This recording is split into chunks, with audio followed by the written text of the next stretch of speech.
योग दर्शन की 53वीं कक्षा। इससे पहले 52 कक्षाएं हो गई हैं। तो योग दर्शन का प्रथम समाधिपाद चल रहा है और समाधिपाद के अंतर्गत जो कल की कक्षा हमारी हुई थी उसमें 23वें सूत्र को लेकर हमारी चर्चा हो रही थी। 23वां सूत्र है ईश्वर प्रणिधानाद्वा। इससे पहले अवतरणिका में एक बात महर्षि व्यास जी ने प्रश्न के रूप में उठाई। वो क्या पूछ रहे थे कि क्या समाधि प्राप्ति के लिए केवल वही प्रक्रिया अपनाई जाए उपाय प्रत्यय वाली, या और भी कोई जुगाड़ है जैसे आज की भाषा में कह देते हैं ना, और भी कोई सस्ता जुगाड़ मिल जाएगा क्या? क्या और कोई रास्ता है जिससे ये समाधि आसन्नतम हो जाए और निकट हो जाए हमारे? क्या कोई दूसरा उपाय नहीं है इसकी प्राप्ति का, इसकी सिद्धि का? तो फिर एक समाधान सूत्र के माध्यम से महर्षि पतंजलि ने दिया, ईश्वर प्रणिधानाद्वा। तो इसमें जो वा शब्द है, वा शब्द आपको अनेक स्थानों पर मिलेगा। अभी इसकी चर्चा आगे आती चली जाएगी, बार बार आएगा ये वा शब्द। तो वा शब्द दो रूप में प्रयुक्त होता है, एक तो अथवा के सेंस में और एक होता है समुच्चय के सेंस में। अब ये अथवा और समुच्चय को कैसे देखें, तो इसके लिए कोई उदाहरण ले लेते हैं। जैसे मान लीजिए मैं अपने इस समय घर में हूँ, मेरी माँ ने मेरे सामने दो थालियाँ रखी हैं भोजन करने के लिए। एक थाली ए है, एक थाली बी है।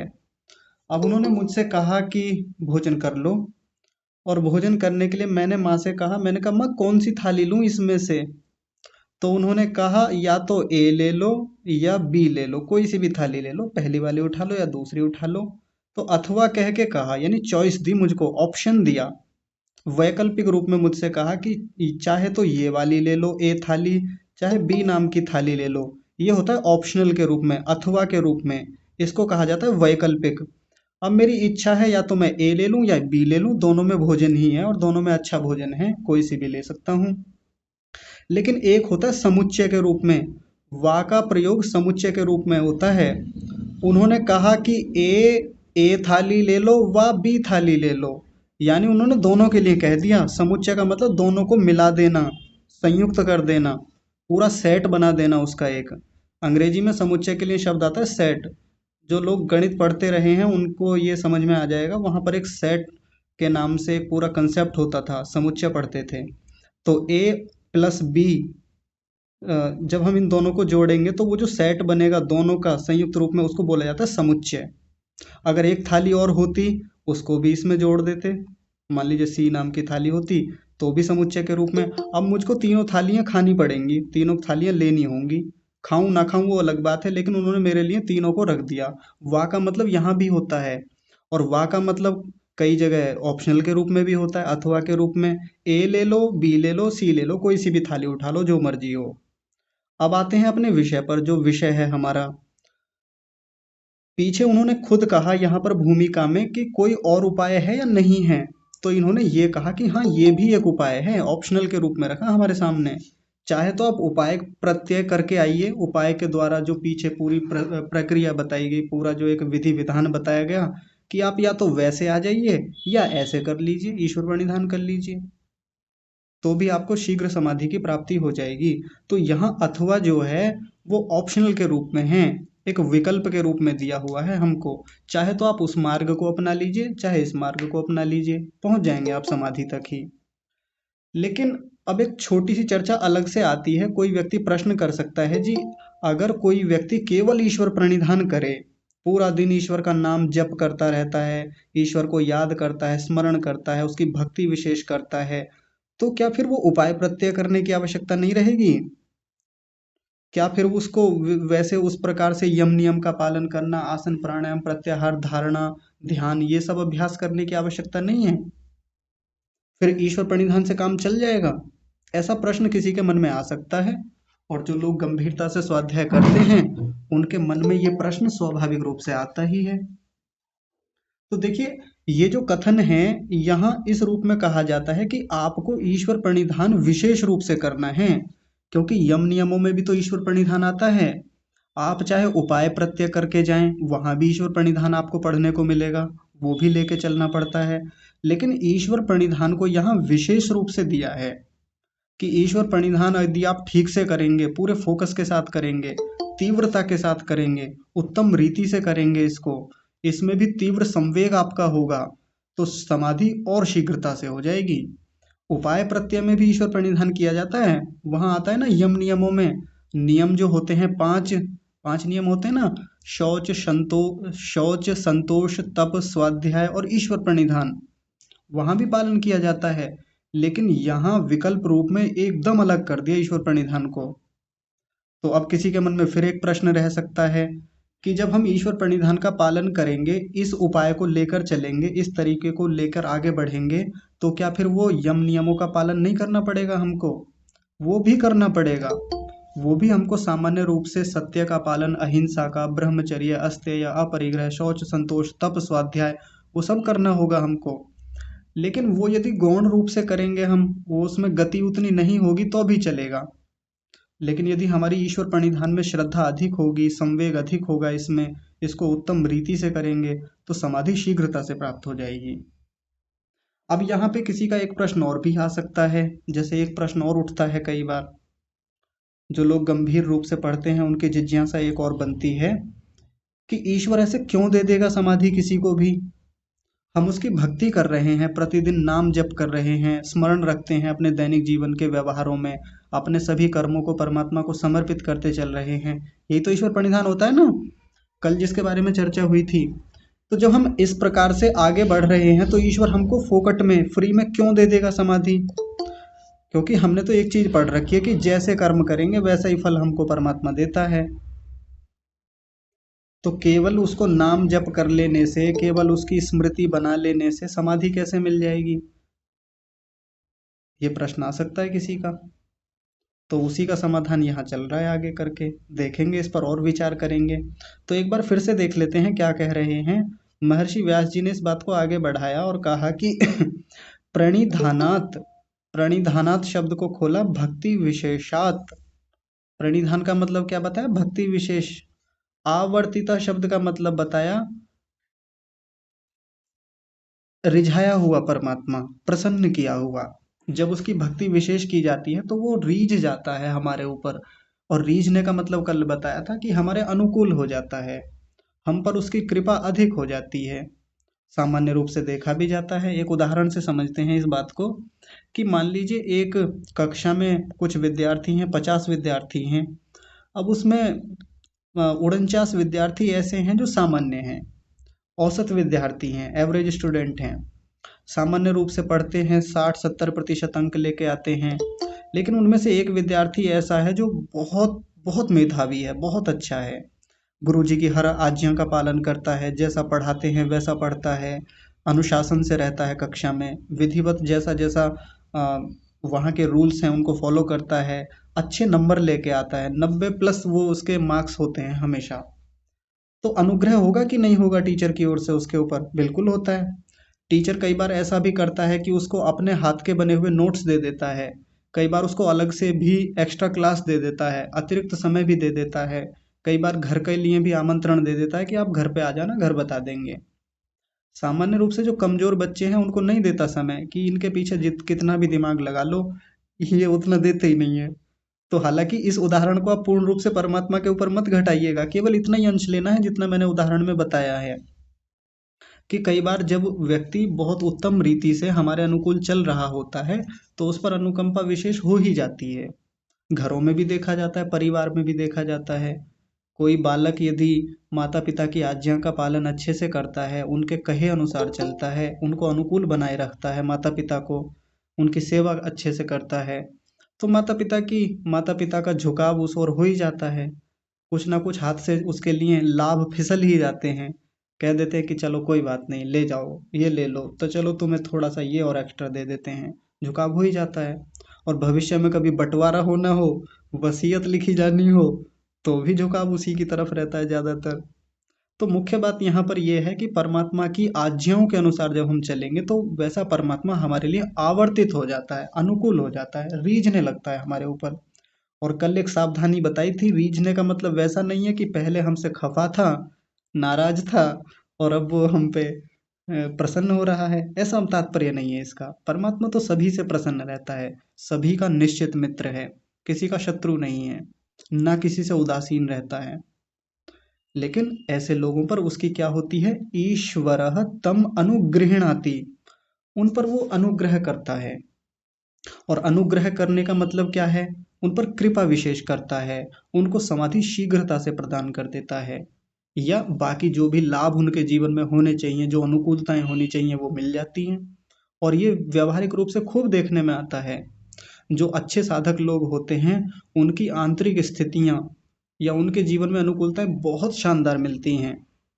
हालांकि कहने को समाज में एक बड़ी खराब धारणा इस रूप में प्रचलित होती है कि जो ईश्वर भक्त होते हैं वो हमेशा दुखी देखे जाते हैं, वो हमेशा परेशान ही मिलेंगे, उनके सामने संकट ही संकट मिलेंगे। और दूसरी तरफ उन लोगों को देखिए जो ईश्वर को मानते भी नहीं है, वो खूब फलते फूलते हैं, खूब मस्त रहते हैं। लेकिन ऐसा वास्तव में है नहीं, ये केवल बाहर से दिखने वाली बात है। योगी को, किसी सच्चे साधक को, किसी अच्छे भक्त को हम देखें टटोल के भीतर से, मस्त मिलेगा हमेशा, कोई बाधा उसके जीवन में शायद ही मिलेगी। आती हैं बाधाएं, आती हैं प्रतिकूलताएं, लेकिन ईश्वर की कृपा विशेष से हमेशा प्रसन्न रहता है, हमेशा उत्साहित मिलेगा, हमेशा श्रद्धावान मिलेगा, प्रसन्न चित्त रहेगा वो। तो जो दुखी हैं उनके दुख के कारण कुछ और हो सकते हैं, भक्ति कमजोर हो सकती है उनकी, या कुछ और बाधाएं विशेष खड़ी हों उनके लिए, तो वो एक अलग मामला है। लेकिन ज्यादातर ईश्वर के अनुग्रह के कारण वो लोग प्रसन्न मिलेंगे। तो ईश्वर का अनुग्रह होता कैसे है, तो उसके लिए एक शब्द बड़ा प्यारा बताया उन्होंने, कहा अभिध्यान मात्रेण। ईश्वर अपने अभिध्यान मात्र से कर देता है इस पूरे काम को। अभिध्यान का मतलब क्या है, संकल्प मात्र से। संकल्प मात्र का मतलब क्या है, इच्छा करता है बस भीतर से, इसका उपकार हो जाए तो हो जाए, बस उसने सोच लिया एक बार, इच्छा कर ली परमात्मा ने इतनी सी, हो जाता है तुरंत उपकार भक्तों का, या जो भी करना चाहे तुरंत हो जाता है। अब किसी का प्रश्न फिर ये खड़ा हो सकता है कि ईश्वर के भीतर इच्छा होती है क्या, ईश्वर भी इच्छा करता है? हाँ करता है, बिल्कुल करता है। अब फिर किसी के मन में एक बात आएगी, तो फिर ईश्वर में और हम में अंतर ही क्या रह गया हमारे भीतर भी इच्छा होती है, उसके भीतर भी इच्छा होती है। तो हमारी इच्छा में और परमात्मा की इच्छा में अंतर होता है। हमारी इच्छा को इच्छा ही कहा जाता है, लेकिन परमात्मा की इच्छा के लिए एक अलग से शब्द ऋषियों ने बताया, उसका नाम है ईक्षण। ऋषि दयानंद ने सत्यार्थ प्रकाश में ये शब्द दिया है, ईक्षण। यानी परमात्मा भी इच्छा करता है। उसकी इच्छा कभी किसी सुख को पाने की नहीं होती परमात्मा की, या परमात्मा की इच्छा कभी भी किसी प्रकार के भोगों को भोगने की नहीं होती, जैसी हमारी लोग हम आत्माओं की होती है। उसका तो ईक्षण होता है। ईक्षण मतलब दूसरों के कल्याण की भावना, हमेशा परमात्मा दूसरों के कल्याण में लगा रहता है, ये उसकी इच्छा होती है, ये उसका संकल्प होता है। इसी से वो सामने वाले का उपकार शीघ्रता से कर देता है, क्षण मात्र में। बहुत रोचक बात है, बहुत गंभीर बात है, इतने मात्र से कर देता है, इच्छा मात्र से। उसको कोई विशेष प्रयत्न नहीं करने होते इस काम के लिए। जैसे सामान्य रूप से अलग भी देखा जाता है कि एक उदाहरण के रूप में बात को लेते हैं कि मान लीजिए एक कोई बहुत अमीर व्यक्ति है, उसके घर में 10-12 नौकर लगे हुए हैं, सेवक लगा रखे हैं। तो थोड़ा सा आदेश मात्र देता है एक बार, और नौकर एकदम शीघ्रता से खड़े रहते हैं हमेशा उसके सामने, क्योंकि वो उससे वेतन लेते हैं, तो जैसा आदेश आता है तुरंत वैसा ही कर देते हैं। तो जो लोग उनको दूर से देखते हैं, उस व्यक्ति को, उस अमीर व्यक्ति को, तो दूर से क्या कहते हैं, ये तो बस इच्छा करता है जी, और इसकी इच्छा से सब कुछ होता रहता है घर में। हालांकि गौण रूप में, स्थूल रूप से हम देखेंगे कि जब उसने इच्छा की, जब उसने आदेश दिया, तो आदेश देने में भी मुंह खोलना पड़ता है, आवाज देनी पड़ती है, कई बार 2-3 बार आवाज देनी पड़ती है, नौकर आते हैं, बात को सुनते हैं, तब जाते हैं, काम को पूरा करते हैं, समय लगता है उसमें। लेकिन फिर भी मोटे मोटे रूप में यही तो कथन किया जाता है ना, देखो इसने इच्छा करी और बस इसका काम अपने आप हो जाता है। लेकिन परमात्मा का तंत्र ऐसा नहीं है जैसा उस अमीर व्यक्ति का तंत्र है। परमात्मा का तंत्र तो और भी गंभीर है, और भी गहरा है, और भी सूक्ष्म है। मात्र संकल्प करता है और जो कार्य करना चाहता है कर डालता है वो। तो ये जो समाधि आसन्नतम होती है किसी साधक के लिए, ये परमात्मा के अभिध्यान मात्र से होती है। और ये अभिध्यान का मतलब यहाँ साधक का अभिध्यान नहीं है कि साधक अभिध्यान करता है। परमात्मा अभिध्यान करता है। अभिध्यान मतलब अपना संकल्प ऐसा करता है, अपनी इच्छा करता है और वो काम हो जाता है तुरंत। तो आज एक समाधान के लिए जो पहले कभी कहा था, जो चर्चा उठी थी, जिसके बारे में कल भी आप लोगों को थोड़ा सा सावधान करने के लिए कहा था कि आत्मा मन को आदेश कैसे देता है किसी भी काम को करने के लिए, उसका समाधान यहीं छिपा हुआ है। बड़ा प्यारा समाधान है। तो आज उसका समाधान भी कर देते हैं। मुझे नहीं पता आप लोगों ने कितना चिंतन किया, अब सबको सुनेंगे तो समय बहुत लग जाएगा, इसलिए आज केवल समाधान कर देते हैं और आप लोग फिर से विचार करिएगा कि कैसे होता है वो भीतर। तो पहले एक उदाहरण रख देते हैं, आज आज इस विषय को और रोचक बनाते हैं और देखिए समझते हैं कैसे परमात्मा अभिध्यान मात्र से उपकार कर देता है हमारा। जैसे आप लोगों ने कभी साइबर कैफे पर गए हो या किसी के घर में अपने कंप्यूटर हो, प्रिंटर हो, तो वो लोग बड़े अच्छे से इस बात को समझ पाएंगे। मान लीजिए हमने कंप्यूटर खोला, कंप्यूटर में कोई पीडीएफ खोला, या किसी को साइबर कैफे वाले को कहा कि भैया ये हमारा पीडीएफ है, आप इसका ना एक प्रिंट आउट निकाल के दे दीजिए हमको। पीडीएफ का प्रिंट आउट हमें खुद निकालना है या साइबर कैफे वाले से निकलवाना है। तो वो क्या करेगा, उस फाइल को ओपन करेगा, प्रिंट में जाएगा, कंट्रोल पी प्रेस करेगा, उसके बाद तुरंत क्या करता है, सामने उसके एक पेज खुल के आ जाता है कि कितनी कॉपी निकालनी है, 1 2 3 4 5 जितनी भी, वो उसको सेट कर लेता है। वो लैंडस्केप में करनी है या दूसरे मोड में करनी है, वो सब कुछ सेट करके अब उसको बस एक काम करना होता है, बस एक काम छोटा सा कौन सा, एंटर प्रेस करने का। एंटर का एक बटन होता है उसमें, एंटर बटन जैसे ही दबाया तो एंटर बटन दबाने को कंप्यूटर की भाषा में कहा जाता है कमांड देना। कमांड देने का मतलब उसने कंप्यूटर को आदेश दिया, और भीतर का तंत्र इतनी शीघ्रता से काम करता है कि वो कमांड कहाँ तक पहुँचती है, पहले कंप्यूटर के इंटरनल सिस्टम तक पहुँचती है, सॉफ्टवेयर तक जाती है, और उस सॉफ्टवेयर में से होते होते वो कहाँ पहुँचती है, वायर्स के माध्यम से होते हुए प्रिंटर में पहुँच जाती है, और प्रिंटर तुरंत वैसा का वैसा प्रिंट आउट यथावत निकाल के सामने रख देता है। और आजकल तो वायरलेस प्रिंटर आने लगे हैं, वायर की कोई ज़रूरत ही नहीं है, हम अपने फ़ोन से कनेक्ट करके सीधा अपने फ़ोन से भी प्रिंट आउट निकाल सकते हैं। यहाँ से सीधा हमने कोई पीडीएफ खोला, प्रिंट किया, और प्रिंट में जैसे एंटर प्रेस किया या यहाँ से प्रिंट का बटन दबाया, सीधा प्रिंटर प्रिंट आउट निकाल के बाहर निकाल देता है एकदम। कमांड दी थी हमने यहाँ से, भीतर क्या क्या हुआ हमें खुद नहीं पता वो भीतर क्या होता है, क्योंकि तंत्र इतना सूक्ष्म बनाया हुआ है वैज्ञानिकों ने। वो सिस्टम इतना कमाल का है कि एक बार आदेश मात्र दिया, इधर से इच्छा मात्र की, अगर हम शास्त्रीय भाषा में कहें तो इच्छा मात्र की कमांड दी, बटन प्रेस मात्र हुआ, केवल इतना सा, केवल बटन प्रेस किया प्रिंट नाम का, तुरंत एकदम एक्शन शुरू हो गया, और सेकंड भर नहीं लगा प्रिंट निकालने में, तुरंत निकालना शुरू कर देता है वो। हालांकि निकलने में थोड़ा समय लगता है, लेकिन वो काम शुरू कर देता है एकदम से। यही काम आत्मा करता है भीतर से मन के साथ। मन केवल इच्छा करता है, ध्यान से समझेंगे। मन क्या करता है, क्षमा कीजिए, आत्मा, आत्मा क्या करता है, इच्छा मात्र करता है भीतर से किसी भी चीज के लिए। किसी चीज को पाने की इच्छा करेगा या किसी चीज को छोड़ने की इच्छा करेगा।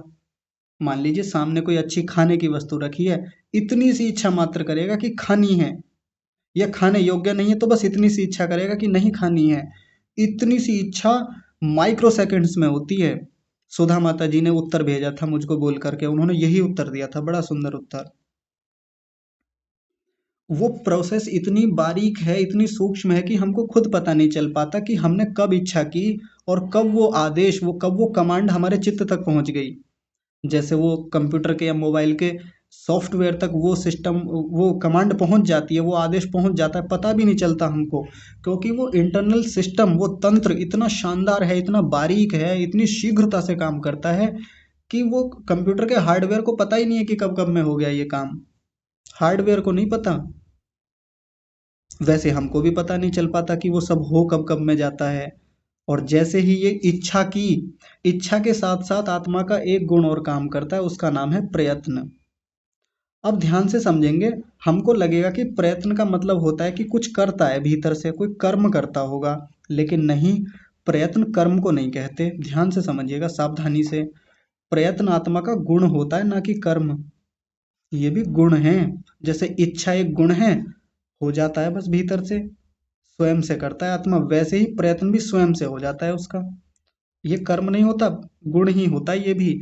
इच्छा की प्रयत्न शीघ्रता से हो जाता है अपने आप, और वो कमांड माइक्रो सेकंड्स में इतनी शीघ्रता से चित्त तक पहुंच जाती है, और चित्त से इंद्रियों तक, और इंद्रियों से बाहर के जो स्थूल, ये जो हमको शरीर दिखाई देता है, स्थूल इंद्रियां दिखाई देती हैं, वहां तक चीजें पहुंचती हैं, और हम कब कब में वो काम कर बैठते हैं पता ही नहीं चलता हमको।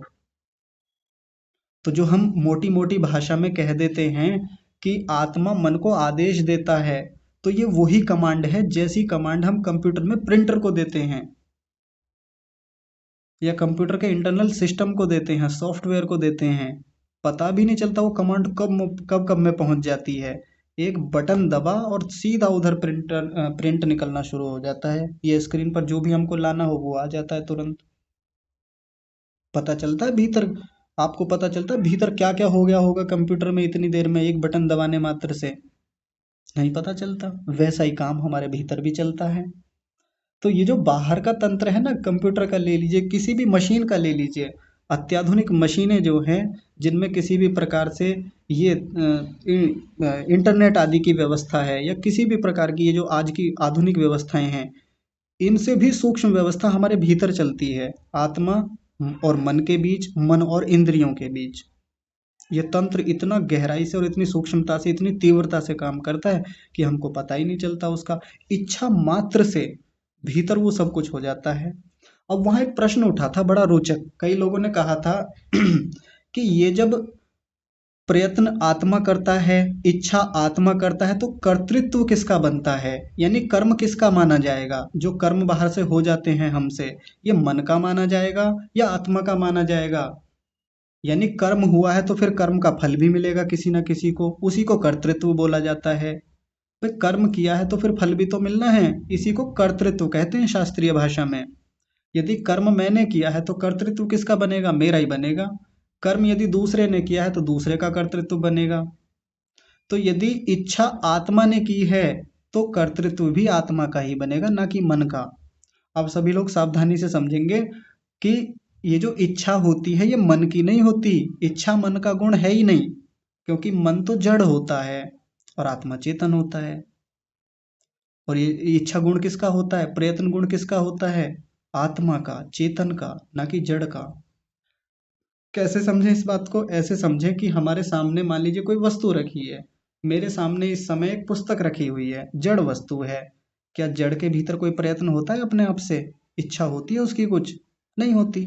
मन भी तो वैसा ही जड़ है, मन के भीतर भी इच्छा नहीं होती। हाँ, गौण रूप से, सामान्य रूप से हम कह देते हैं कि मेरे मन में तो आज इच्छा हो रही है, मेरे मन में तो ये खाने की इच्छा हो रही है, मेरा मन तो ये चाह रहा है। आती है ना कि ये चाहत है मेरी आज, ये ऐसा कुछ भीतर से आ रहा है मन में। आता मन में ही है, लेकिन करता आत्मा है। इच्छा करने वाला तो आत्मा ही होता है, और वो इच्छा मात्र से, संकल्प मात्र से ये सब कुछ कर्म करता है, अच्छे कर्म या बुरे कर्म। उसने इच्छा की किसी की हत्या करने की, शीघ्रता से हो जाती है। वो चित्त कब कब में हाथों को आदेश दे देता है, और हाथ चाकू पकड़ के, बंदूक पकड़ के कब मार देते हैं, वो प्रोसेस इतनी बारीक है और इतनी शीघ्र होने वाली है कि आत्मा को खुद ही पता नहीं चलता कि ये हो कब कब में गया। बुद्धि का भी रोल होता है उसमें साथ में। बुद्धि निश्चय कराती है कि ये सही है, ये गलत है, वो भी बताती रहती है। अब जिसकी जितनी अच्छी बुद्धि, जिसकी जितनी सात्विक बुद्धि, वो उतना ही अच्छा निश्चय करा देती है, वो बताती है भीतर से कि ना ये वाला काम गलत है, ये वाला सही है, वो बताती रहती है। जो व्यक्ति, जिनकी मलिन बुद्धि होती है, वो नहीं पकड़ पाते, उनको ठीक रूप से बोध नहीं हो पाता, तो गलत काम कर बैठते हैं, ये जैसा करना चाहिए वैसा नहीं करते, और जो नहीं करना चाहिए उसको कर बैठते हैं। तो कर्तृत्व किसका बनेगा इस पूरी प्रक्रिया में? आत्मा का, क्योंकि आत्मा ही ने इच्छा की थी भीतर से, प्रयत्न आत्मा का ही होता है। और जो हमारा प्रसंग यहाँ चल रहा है, अभिध्यान मात्रेण अनुगृह्णाति, परमात्मा भी इसी अभिध्यान मात्र से, ऐसे ही इच्छा मात्र से समाधि पकड़ा देता है हमको, समाधि की प्राप्ति करा देता है। और समाधि में क्या होता है? समाधि में चीजों का प्रत्यक्ष होता है, बहुत गहरी गहरी चीजों का प्रत्यक्ष। एक बड़ी रोचक बात है, पिछले दिनों से हम समाधि को देख रहे हैं। समाधि में और ध्यान में अंतर होता है। देखिए, ये है ध्यान और ये है समाधि। समाधि और ध्यान दो अलग अलग चीजें हैं। ध्यान में ध्यान में चलता है विचार और समाधि में होता है सीधा प्रत्यक्ष साक्षात्कार। हम जब भी ध्यान करते हैं किसी भी वस्तु का करें, जड़ का करें, चेतन का करें, परमात्मा का करें, आत्मा का करें, सूक्ष्म भूतों का, महाभूतों का, स्थूल भूतों का, इंद्रियों का, तन मात्राओं का, किसी का भी ध्यान करें तो वहां चलता है विचार। सोचते हैं, हम उसके बारे में मंथन करते हैं, भीतर से ऊहा करते हैं, तर्क वितर्क करते हैं, शास्त्रीय प्रमाणों को उठाते हैं, स्मृति वृत्ति के माध्यम से बार बार किसी विषय पर चिंतन करते हैं आंखें बंद करके। उस प्रक्रिया का नाम होता है ध्यान। लेकिन समाधि क्या है? समाधि है सीधा साक्षात्कार, सीधा प्रत्यक्ष। उस वस्तु का कोई विचार नहीं होता वहां पे, और ये एकाग्र अवस्था में होती है। एकाग्रता यहाँ भी होती है, एकाग्रता यहाँ भी होती है, लेकिन इस वाली एकाग्रता में विचार रहेगा, भीतर से वो वृत्तियां चलती रहेंगी। लेकिन जब ये वाली स्थिति आती है समाधि वाली, तो यहाँ पर विचार नहीं होता, या वृत्ति रहेगी तो एक वृत्ति रहेगी, लेकिन उस वस्तु का साक्षात्कार यहाँ पर मुख्य है। सीधा वो वस्तु का प्रत्यक्ष होता है, साक्षात्कार होता है। यही काम परमात्मा कराता है। अभिध्यान मात्रेण अनुगृह्णाति, संकल्प मात्र से सीधा समाधि प्राप्त कराता है। सीधा उस वस्तु को ऐसे जैसे बिल्कुल सामने लाके खड़ा कर दिया हो, ऐसे आ जाती है वो वस्तु। अभी तो ये जो पृथ्वी, अग्नि, जल, वायु, आकाश, ये जो स्थूल भूत हैं बाहर से भौतिक रूप में हैं, इनको तो हम ऐसे ही देख लेते हैं आंखों से, इनको तो हम ऐसे स्पर्श करके चख करके देख लेते हैं। लेकिन समाधि में जो इनका साक्षात्कार होता है वो सूक्ष्म रूप में होता है, जो इनके परमाणु हैं, जो इनके सूक्ष्म तत्व हैं, सूक्ष्मता है स्थूल भूतों की, उसका सीधा साक्षात्कार होता है बिना विचार के, बिना वृत्ति के। तन्मात्राओं का साक्षात्कार होता है सीधे सीधे, इंद्रियों का साक्षात्कार होता है, प्रकृति के जो गहरे तत्व हैं, गहरे गुण हैं, उनका सबकी जानकारी होती है, सबका सीधा साक्षात्कार होता है। और ये कैसे होता है? फिर वही बात, अभिध्यान मात्रेण, परमात्मा के संकल्प मात्र से होता है। इतनी बड़ी बात है। तो जो कल कक्षा के शुरुआत में एक बात कही थी, जब ये सूत्र शुरू किया था कि एक पक्ष वो भी है जो परमात्मा को हटा के साधना करता है, उनके जीवन में परमात्मा है ही नहीं। वो सोचते हैं कि हम अपनी उपासना को बिना परमात्मा के लेकर आगे बढ़ जाएंगे, परमात्मा की कोई जरूरत ही नहीं है। अरे मन को ही तो एकाग्र करना है, इसमें परमात्मा का रोल क्या है?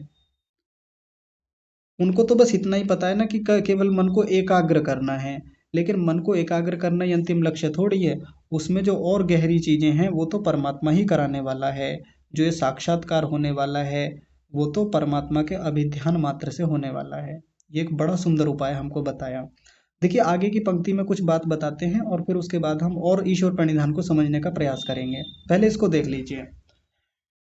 तद अभिध्यान मात्रात अपि योगिन आसन्नतमः समाधि लाभः समाधि फलम च भवति इति। वही बात कह दी ना जो पिछले सूत्र में आई थी। अभिध्यान मात्र से वो क्या होता है? योगी की आसन्नतम समाधि का लाभ हो जाता है और समाधि का फल प्राप्त हो जाता है। यानी समाधि की प्राप्ति होती है और समाधि में जो लाभ होते हैं, जो फल मिलता है उसका, वो होता चला जाता है। यही बात बता दी आगे जो मैं अभी थोड़ी देर पहले बता रहा था। आसन्नतमः, पीछे जो आसन्नतमः शब्द आया था वो कैसे आया था? उपाय प्रत्यय, उपाय करने पड़ेंगे, और क्षमा कीजिए, अधिमात्र उपाय होगा, और साथ में क्या होगा? तीव्र संवेग होगा, तब जाके समाधि आसन्नतम होती है, एकदम निकट होती है। और यहाँ क्या उपाय बता दिया? ईश्वर प्रणिधान करें हम तो समाधि शीघ्रता से प्राप्त हो जाती है।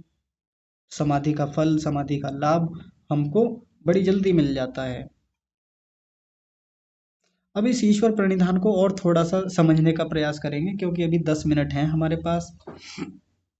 अभी कक्षा के आरंभ में माता जी ईश्वर प्रणिधान के बारे में कह रही थी, तो इसको थोड़ा और देख लेंगे तो हमको स्पष्टता हो जाएगी।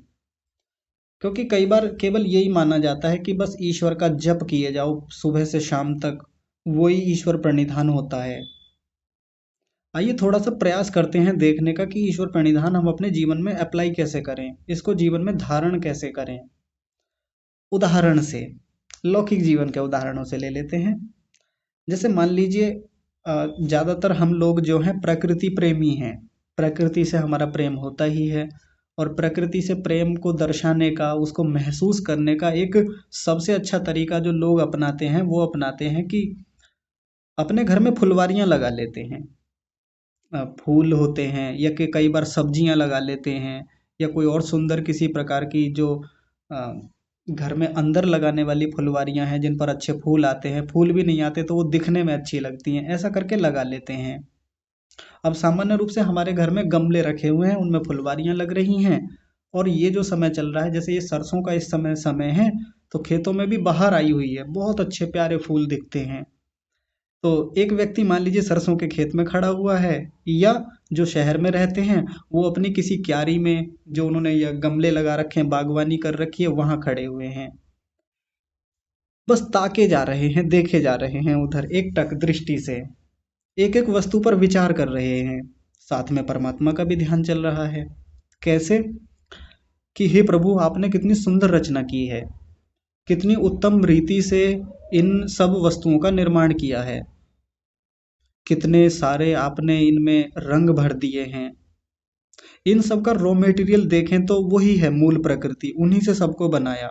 सत्व गुण से, रजोगुण से और तमोगुण से आपने हरे पत्ते भी उन्हीं से बनाए, और ये जो पीले फूल आ रहे हैं ये भी उसी से बनाए हैं, लाल फूल आ रहे हैं ये भी उसी से बने हैं।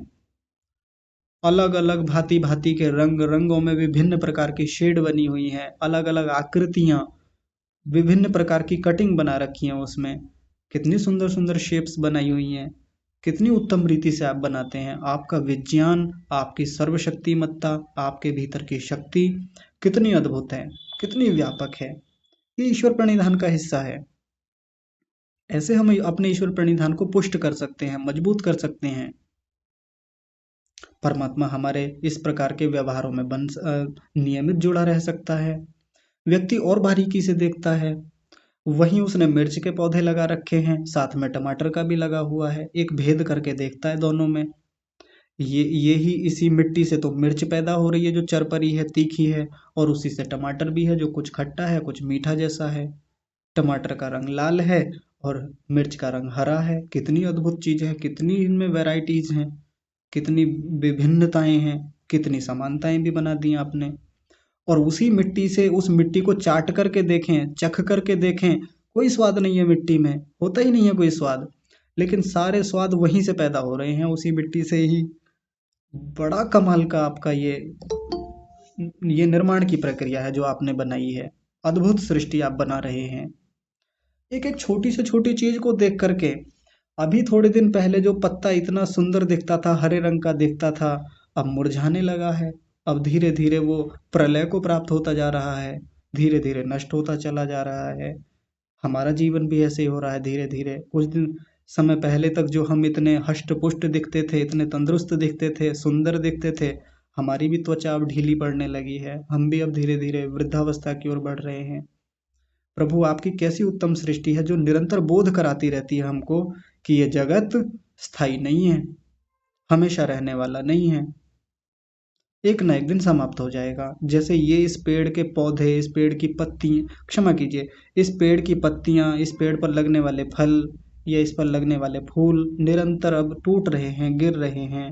कभी इनमें भी सुंदरता हुआ करती थी, और अब ये धीरे धीरे वृद्धावस्था को प्राप्त हो रहे हैं, प्रलय को प्राप्त होने की ओर बढ़ रहे हैं, और एक दिन मिट्टी में ही मिल जाएंगे, एक दिन ये भी समाप्त हो जाएंगे। और ऐसे ही हमारा ये शरीर जो हमको साधन के रूप में मिला है, ये भी ऐसे ही चला जाएगा एक ना एक दिन।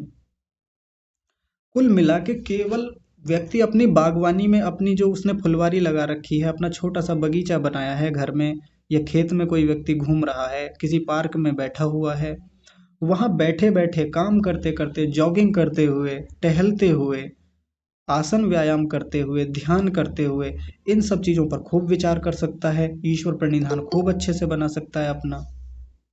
बहुत आसान काम है।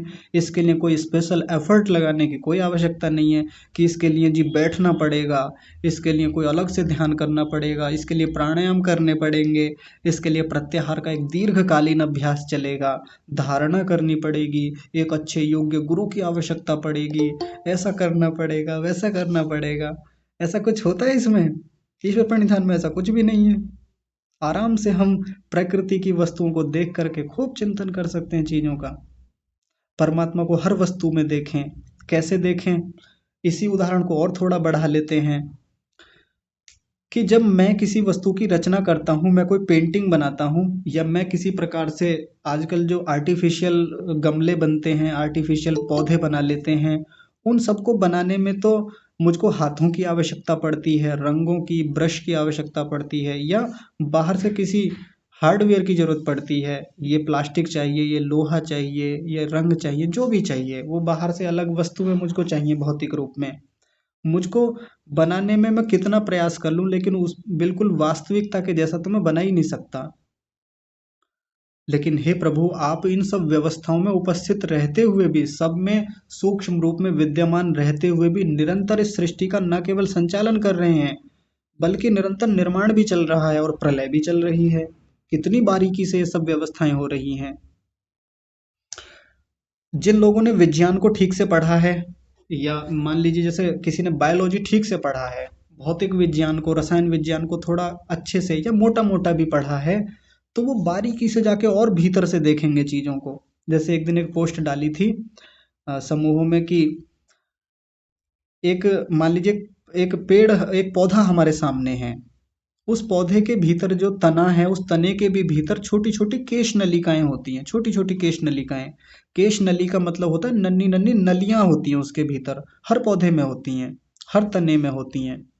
और वो कितनी बारीक होती हैं, उनका जो व्यास होता है, डायमीटर होता है, वो एक बाल के बराबर होता है। यानी उसमें एक बाल भी आए, बाल आ सकता है हमारा, इतनी इतनी बारीक बारीक नलियां हर पौधे में होती हैं, जिनको हम इन आंखों से नहीं देख सकते। सूक्ष्मदर्शी की सहायता से हम किसी भी तने को काटें, हम देख सकते हैं उनको आसानी से।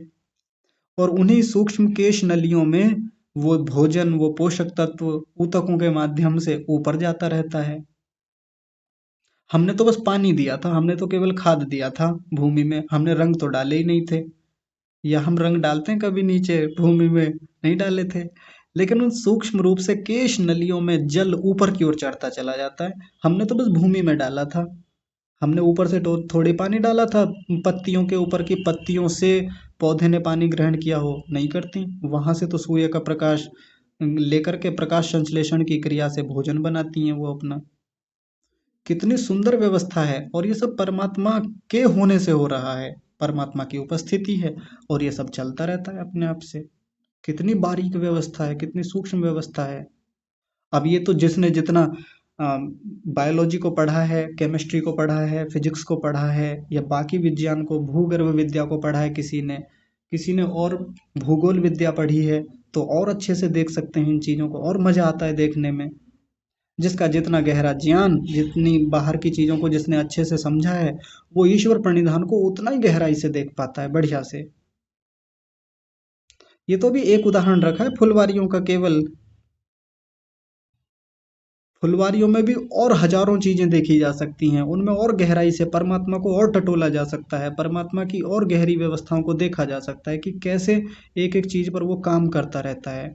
एक बार व्यवस्था बना रखी है उसने, और वो व्यवस्था निरंतर चलती रहती है, और उन्हीं व्यवस्थाओं में स्वयं भी उपस्थित रहता है वो। घर के किसी भी काम को उठा लें, कोई भी काम हम कर रहे हैं, परमात्मा को याद करके करते रहें।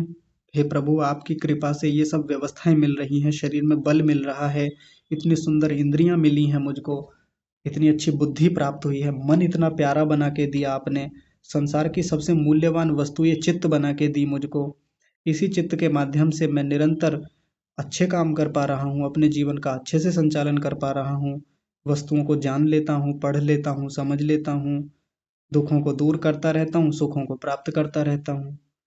ऐसे करके परमात्मा को अपने हर जीवन के व्यवहार में, हर कर्म में शामिल किया जा सकता है बड़ी आसानी से। कहीं भी कर ले, कहीं भी टटोल ले, छोटी से छोटी चीज को। जो भी हमने साइंस के नियम पढ़े हैं उनमें देख लें टटोल करके, कि यदि ये गुरुत्वाकर्षण बल जो है, ग्रेविटेशनल फोर्स जो है, यदि ये ना ही होता यहाँ पे, तो हम तो अपने जीवन के शायद कोई व्यवहार कर पाते, ठीक से कर ही नहीं पाते। आज आराम से हम धरती पर सो जाते हैं, बैठ जाते हैं, सामने किसी भी वस्तु को रख देते हैं, ये सब इसी गुरुत्वाकर्षण बल के कारण से हो रहा है। नहीं तो चीजें हवा में झूलती सब, जैसे स्पेस में झूलती रहती हैं, सब घूम रही हैं, वहां पे परिक्रमा कर रही हैं। तो जितना ज़्यादा हम स्पेस साइंस को पढ़ेंगे, फिजिक्स, केमिस्ट्री, बायोलॉजी को पढ़ते चले जाएंगे, ईश्वर प्रणिधान हमारा उतना ही शानदार होता चला जाएगा। स्वामी सत्यपति परिव्राजक जी एक बात कहा करते थे।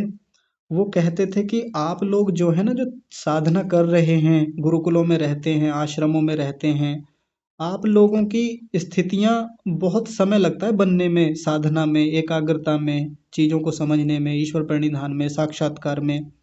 यदि आपकी जगह कोई वैज्ञानिक आ जाए ना इस मार्ग पे, कोई वैज्ञानिक जो निरंतर किन्हीं शोधों में लगा हुआ है, अनुसंधानों में लगा हुआ है, यदि उसको सही मार्ग एक बार मिल जाए और उसको साधना कराई जाए, आपसे आधे से भी कम समय में वो शीघ्रता से समाधि लगा लेगा। क्योंकि उसके पास वो गहरा ज्ञान है, विज्ञान है पहले से। उसने प्रकृति को बारीकी से देखा है। अगर वो परमात्मा को मानने लग जाए इसके साथ साथ, तो उसकी गति अध्यात्म में बहुत तीव्र हो जाएगी। तो जिसको मैं बार बार पहले भी कक्षा में कहता रहता था कि कई लोगों के मन में ये रहता है, जी हम क्यों पढ़ें इन आज के विषयों को, क्यों पढ़ें, फालतू में बेकार है, ये तो वैज्ञानिक फालतू की किताबें लिखते रहते हैं, बिना बात के शोध हैं, दिमाग खराब करती हैं किताबें, फिजिक्स को कौन पढ़े, बोरिंग सब्जेक्ट है, फालतू का है, नहीं पढ़ना चाहिए। हम तो अध्यात्म पढ़ेंगे, हम तो योग दर्शन पढ़ेंगे, हम तो सांख्य पढ़ेंगे, वैशेषिक पढ़ेंगे। तो मत पढ़िए, कोई दिक्कत नहीं है, लेकिन पढ़ लेंगे तो गति तेज हो जाएगी, ईश्वर प्रणिधान पुष्ट होता चला जाएगा यदि पढ़ लेंगे तो। कोई भी विषय उठा लें, आधुनिक विषयों में जो भी हैं जो हमें भौतिक रूप से चीज़ों का बोध करा रहे हैं, एक एक वस्तु को देखें, एक एक वस्तु को सामने रख लें, काम करते हुए भी चल सकता है ये। अपने जीवन का किसी व्यवहार भी करते रहें, खाते समय, पीते समय, उठते बैठते समय, हर व्यवस्था में ईश्वर को जोड़ के देखें। प्रभु आपकी कृपा से सब बढ़िया चल रहा है। आपकी कृपा न होती, आप इस रूप में इन नियमों को न बनाते, इन व्यवस्थाओं को न बनाते, एक भी चीज़ नहीं चल पाती। हम अपनी कक्षा का जब शुरुआत करते हैं, तो शुरुआत में एक बात हम हमेशा कहते हैं कि आपकी बनाई हुई इन व्यवस्थाओं में हम सभी लोग इस कक्षा में जुड़ पाने का बड़ा उत्तम सौभाग्य प्राप्त कर रहे हैं। तो हमारी कक्षा की शुरुआत ही ईश्वर प्रणिधान से है। क्यों? क्योंकि हम उस व्यवस्था को देख पा रहे हैं कि हाँ, ये इतनी सुंदर सुंदर व्यवस्थाएं, इतनी सूक्ष्म बारीक व्यवस्थाएं हैं, जो व्यवस्थाएं हमको इस टेक्नोलॉजी से जोड़ती हैं, एक दूसरे से कनेक्ट कर रही हैं। यदि ये व्यवस्थाएं, ये तंत्र ना होते, तो वैज्ञानिक भी शायद ऐसा ना बना पाते। वैज्ञानिकों की भी बड़ी कृपा है, लेकिन मूल में तो ईश्वर की कृपा जुड़ी हुई है। ये माध्यम ना होते, ये वायु ना होता, वायु में तरंगे ना होती, तो आज हम जो यहाँ गूगल मीट पे जुड़े हुए हैं, ये बिल्कुल ना होता, ये कर ही ना पाते हम। ऐसे कितने माध्यम होते हैं जहाँ जिन माध्यमों से हम अपनी आवाज़ को, अपनी वाणी को एक दूसरे तक पहुँचा पाते हैं। ये सब परमात्मा ही की कृपा से हो रहा है। तो ये भी क्या है? ये भी ईश्वर प्रणिधान का हिस्सा है। कहीं भी देख लें, सामान्य रूप से बैठे भी हैं ना, तो अपने शरीर को ही टटोल लें, शरीर को देखें, कितनी सुंदर सुंदर व्यवस्थाएं इस शरीर में हैं, ऊपर से नीचे लेकर। हम सैकड़ों साल भी लगा देंगे, तब भी नई नई चीजें मिलती रहेंगी इस शरीर में। हर दिन कुछ ना कुछ नया मिलेगा। कितनी सारी व्यवस्थाएं इस अकेले शरीर में हैं। वैज्ञानिक कितने सैकड़ों सालों से इसके पीछे लगे हुए हैं, निरंतर जानने में। हर दिन कुछ ना कुछ इस पर शोध चलता ही रहता है, नए नए खोजें हो रही हैं शरीर को लेकर के। तो बनाने वाला कितना महान होगा, बनाने वाले के भीतर कितना अद्भुत विज्ञान होगा। जब हम निरंतर उसको देखेंगे इन व्यवस्थाओं में, उसको, उसका स्मरण रखेंगे, उसका चिंतन करेंगे, उसके प्रति कृतज्ञता बनाकर रखेंगे, निरंतर उसका धन्यवाद करेंगे, ये सब ईश्वर प्रणिधान का ही हिस्सा है। इसी को भक्ति विशेष कहा है यहाँ पे, प्रणिधानात भक्ति विशेषात। तो ये तो संक्षेप में चर्चा आपके सामने रखी है। यदि ईश्वर प्रणिधान पर बातचीत करें, जीवन के और व्यवहारों में देखें, उदाहरणों में देखें, तो घंटों घंटों बात हो सकती है। और यदि हम ईश्वर प्रणिधान को अपने जीवन में लाएं, तो वर्षों लग जाएंगे ईश्वर प्रणिधान में। बहुत आनंद आता है, बहुत रोचकता बढ़ जाती है, जीवन में प्रसन्नता बढ़ जाती है, आनंद बढ़ जाता है। बाहर से साधना नहीं कर पा रहे हैं, कई लोगों को मलाल होता है कि घर वाले बैठने नहीं देते, इतना शोर होता है जी, ये होता है, समय नहीं मिलता, ये हो जाता है। तो क्या ईश्वर प्रणिधान के लिए कोई हमको रोक सकता है? कोई भीतर से बंधन डाल सकता है हमारे मन में? कोई नहीं डाल सकता। खूब धूमधाम से ईश्वर प्रणिधान कर सकते हैं हम। बाहर से कोई समस्याएं ऐसी आ गई कि हम ध्यान में नहीं बैठ पा रहे, समाधि नहीं लगा पा रहे, प्राणायाम, प्रत्याहार, धारणा का अभ्यास नहीं कर पा रहे, ईश्वर प्रणिधान तो चल सकता है कभी भी, चलते फिरते उठते बैठते खाते पीते कुछ भी करते हुए ईश्वर प्रणिधान को धूमधाम से लेके आगे बढ़ा जा सकता है। इसके लिए कोई अलग से समय निकालने की आवश्यकता नहीं है कि जी ना, ईश्वर प्रणिधान को तो हम आराम से बैठ के करेंगे। हाँ, बैठ के करेंगे और बढ़िया है, बहुत अच्छा लगता है, ये बैठ के करते हैं तो पूरी एकाग्रता बनती है।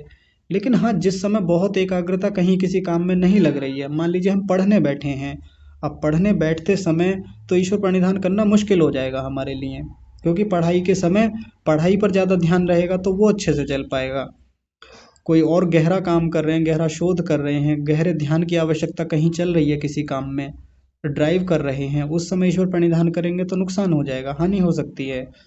तो जो हमारे सामान्य काम है, घूमने फिरने चलने फिरने बर्तन धोने साफ करने घर में झाड़ू लगाने खाना खाने नहाने धोने इधर उधर टहलने में और काम करने में, जूते साफ करने में पॉलिश करने में कपड़े धोने में कपड़ों पर प्रेस करने में, इन सब में ईश्वर को लेके चला जा सकता है, कोई बाधा नहीं है। कोई अलग से समय नहीं निकालना कि ईश्वर प्रणिधान के लिए अलग से समय निकाला जाएगा। तो इस पर और बातचीत करेंगे, आप लोग भी विचार करके आइएगा, परसों को मिलेंगे सोमवार में, और इस पर और आप लोगों का चिंतन भी देखेंगे कि आप लोग कहाँ तक ईश्वर प्रणिधान को लेके चलते हैं, या ईश्वर प्रणिधान में और आपकी क्या स्थितियाँ रही हैं, अनुभव क्या रहे हैं, इन पर बातचीत करेंगे। आज का समय काफ़ी हो गया है, तो आज की कक्षा को विराम देते हैं। सभी का बहुत सारा धन्यवाद कक्षा में बने रहने के लिए। आप सभी को सादर प्रणाम।